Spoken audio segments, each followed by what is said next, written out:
السلام عليكم ورحمة الله وبركاته. ازيكم يا حبايبي؟ عاملين ايه؟ يا رب تكونوا بألف خير. طبعا حان الوقت ان احنا نفرز بقى رمضان، نفرز خضروات زي البسلة، زي الكوسة، زي الجزر، زي الفاصوليا. حاجات مهمة جدا واحنا بنصورها عشان طبعا ايه، رمضان طبعا على الابواب، قرب يعني. اللهم بلغنا رمضان واحنا في احسن حال. بنحتاج بقى طبعا الاكلات دي، او بنحتاج التفريزات اللي احنا عاملينها دي. فتعالوا بقى بينا نشوف طريقتي، طريقة بسيطة جدا في تفريز الجزر والبسلة. تعالوا ندخل الفيديو. تعالوا الاول نسمي الله وندخل الفيديو ونشوف وصفتنا دي عملناها ازاي. بسم الله. معانا مع بعض البسلة اللي هنفرزها بأبسط طريقة.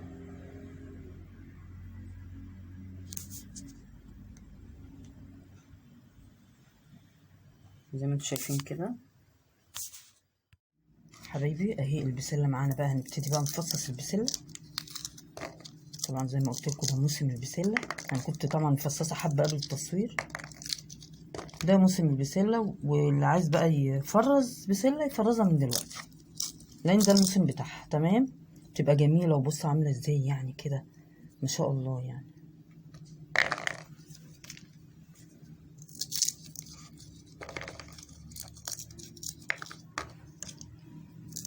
نفصص بس مع بعض شويه كده، شوف هنعمل ايه بعد كده. بسم الله ما شاء الله، كلها زي الفل.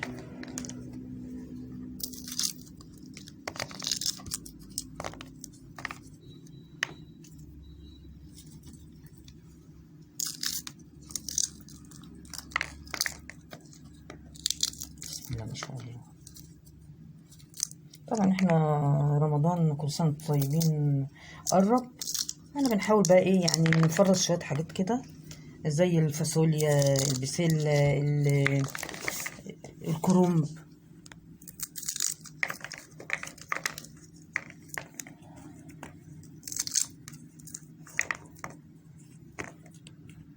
كفاية بقى كده. انا بقى ايه افرز الباقي مع نفسي بقى، ونشوف هنعمل ايه بعد كده. اهو حبايبي البسلة بعد ما فصصتها كلها، مكانها حوالي 4 كيلو كده، هروح بقى اغسلها ونشوف هنعمل ايه بعد كده. تمام. طبعا انا غسلت البسله دي كويس جدا وسبتها تتصفى. هنبتدي بقى نعبيها. تمام اهو. انا ما عملتش فيها حاجه تانية، ولا ميه سخنه ولا اي حاجه. انا بعملها كده وبتبقى زي الفل، ما فيهاش حاجه.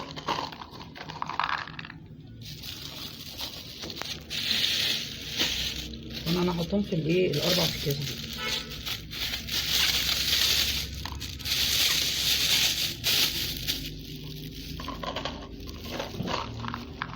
ما شاء الله البسله جميله جدا جدا.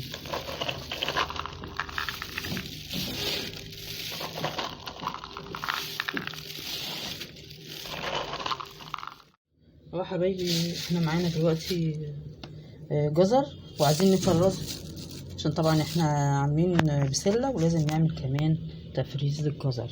بس انا بحب افرز الجزر لوحده. طب احنا هنقشر دلوقتي زي ما انتم شايفين كده. انتوا عارفين دي طبعا.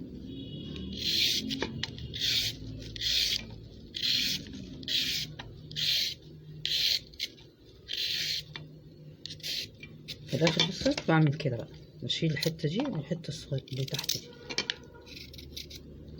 اهي تمام. تاني اهو. دي اسهل قشره عندي.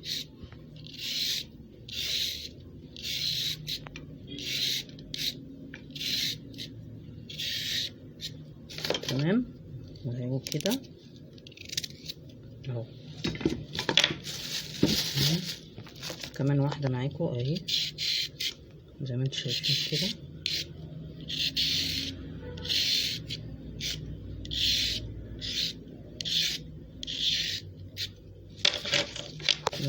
الحته الصغيره اللي فوق دي وبرضو اللي تحت دي اهو.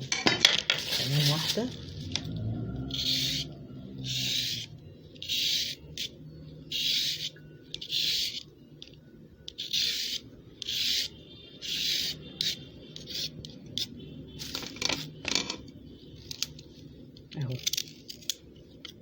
طبعا ايه انا هكمل الباقي على كده ماشي. وده ده بقى عشان افرزه، انا يا دوبك بغسله وبعدين بقطعه واحطه في الاكياس على طول، يعني مفيش طريقه تانية. تمام، مش بغلي ميه ولا بعمل الكلام ده. تمام، ونشوف بعد كده الخطوه اللي جايه ايه.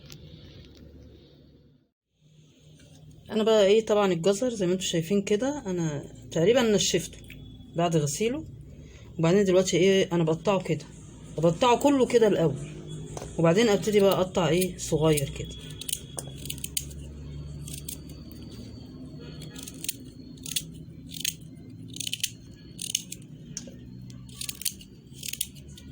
طبعا الجزر ده احنا بنحتاجه في حاجات كتيره، بنعمله في الشوربه، شوربه الخضار، بنعمله في التورلي برضو اللي هو في الطاجن.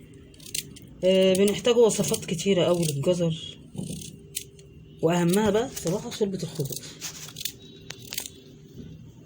طبعا احنا كده خلصنا، هنبتدي بقى ايه نجيب اكياس ونعبي بقى البسله ونعبي الجزر. تمام، اهو خلصنا اهو، نبتدي بقى نجيب اكياس. وحبايبي بقى ايه بعد ما قطعناه كده، انا ابتديت بقى ايه جايب الكاس تلاجة كده زي ما انتم شايفين، ونعبي بقى ايه. انا بحب يعني ايه اخلي الجزر لوحده،